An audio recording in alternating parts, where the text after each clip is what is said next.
ফল আমদানিতে বর্ধিত সম্পূরক শুল্ক প্রত্যাহার না হলে আগামীকাল মঙ্গলবার ও পরের দিন বুধবার সারা দেশে বন্দর থেকে ফল খালাস ও সরবরাহ বন্ধ রাখার হুঁশিয়ারি দিয়েছে Bangladesh fresh fruit importers association.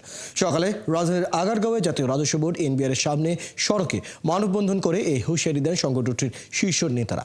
এরপরও যদি দাবি আদায় না হয় তাহলে আগামী 13ই ফেব্রুয়ারি থেকে অনির্দিষ্টকালের জন্য ফল খালাস ও সরবরাহ বন্ধ রাখার ঘোষণা দেন তারা।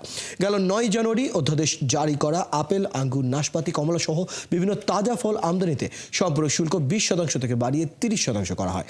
এরপর থেকেই বর্ধিত শুল্ক প্রত্যাহার চেয়ে নানা কর্মসূচি পালন করে আসছে Bangladesh fresh fruit importers association. মানববন্ধন শেষে এনবিআর চেয়ারম্যান বরাবর স্মারকলিপি দেয় সংগঠনটি। আমি আবার বলি, সরকার যদি আমাদের কথা না শোনে, প্রতীকী হিসাবে 4 এবং 5 আমাদের ডেলিভারি বন্ধ থাকবে। সারা বাংলাদেশের স্থলবন্দর, নৌবন্দর, যত বন্দর আছে সমস্ত জায়গা থেকে ফল আমদানি বন্ধ থাকবে। 4 এবং 5 বন্ধ থাকবে, 6 তারিখ থেকে 13 তারিখ পর্যন্ত খোলা থাকবে।